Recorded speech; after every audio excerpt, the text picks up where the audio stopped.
A baby monkey is born in a zoo in Japan. His mother looks at him and walks away.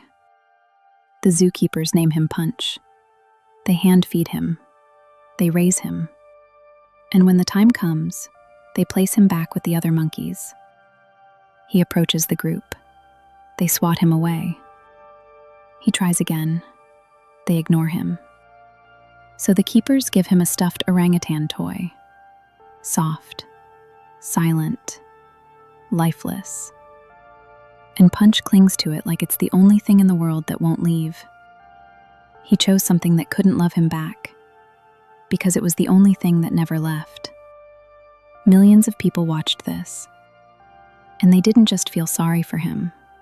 They felt seen by him. There's a reason for that, one that psychologists discovered over 70 years ago.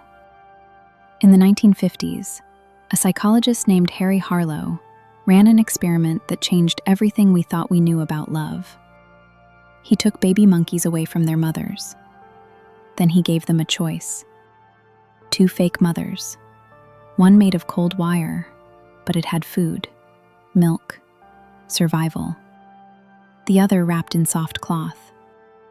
No food, nothing useful, just warmth. The babies chose warmth over survival. They would only go to the wire mother when they were starving, grab a few sips, then rush back to the soft one. When something scared them, they didn't run to the food. They ran to the comfort. Harlow called this contact comfort. A living being doesn't just need to be fed, it needs to feel safe. And when that safety never comes, something breaks. The monkeys raised without real warmth couldn't socialize.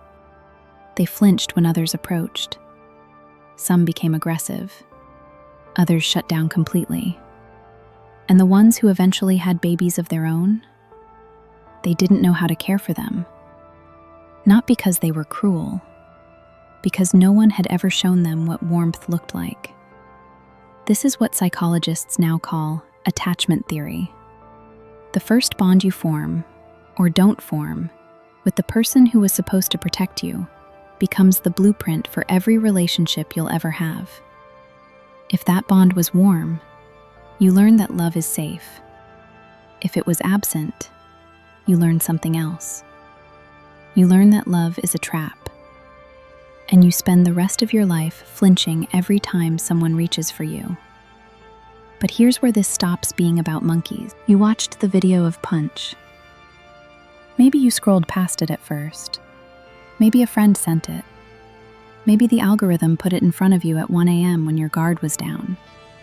And you saw this tiny monkey dragging a stuffed toy through an enclosure full of real, living things that could have held him back. And something in your chest tightened. Not because it was sad, because it was familiar. You recognized the way he kept going back to the toy, the way he kept trying with the group, getting pushed away, and returning to the one thing that had never hurt him, even though it couldn't hold him back. And maybe, without realizing it, you've done the same thing. Clung to something that couldn't love you back. A habit, a distraction, a version of yourself that feels safe because it expects nothing. Because the people who were supposed to be soft were made of wire. Or maybe you've been on the other side. Someone needed your warmth, and you walked away. Not because you didn't care, but because you didn't know how to stay. This is what people get wrong about abandonment. They think it's a choice. It's not. It's a pattern. One that gets passed down like a language no one remembers learning. The parent who walks away was usually the child who was walked away from. The person who can't show love usually never received the version of it that felt safe. Psychologists call it intergenerational trauma. The wound doesn't die with the person who got hurt.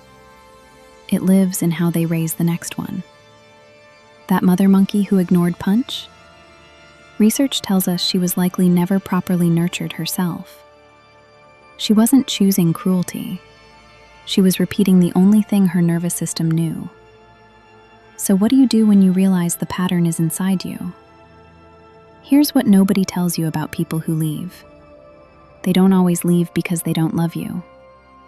Sometimes they leave because love is the most terrifying thing they've ever felt. When you grow up without emotional safety, your nervous system writes one rule: don't depend on anyone. And that rule doesn't disappear when someone safe finally shows up. It gets louder.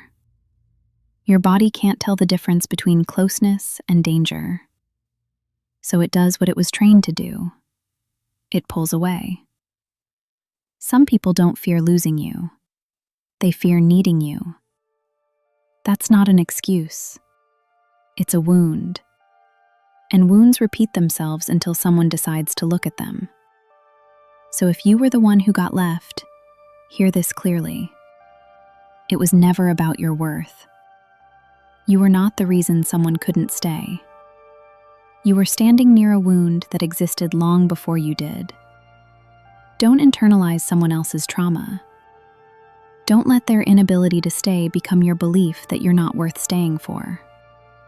And if you're the one who left, or the one who keeps leaving, you are not your parents' pattern.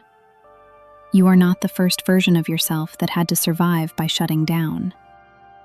The cycle can end with you, not by forcing yourself to feel what you're not ready for, but by noticing, by asking one question: am I reacting to this person, or to every person who came before them? That question is the beginning of something different. Punch still carries his stuffed toy around, but something is changing. The other monkeys are starting to approach him. One groomed him recently. Another sat beside him. He still goes back to the toy after a hard moment, but he's spending less time alone. He's learning something that no one taught him, that warmth can come from something that breathes. And that's what this is really about. Not a monkey in a zoo. Not a psychology experiment from 70 years ago. It's about the version of you that learned to survive without softness. And whether you'll let yourself unlearn that, slowly, imperfectly, one open hand at a time. The toy kept him alive, but it can't hold him back. And neither can the thing you've been clinging to.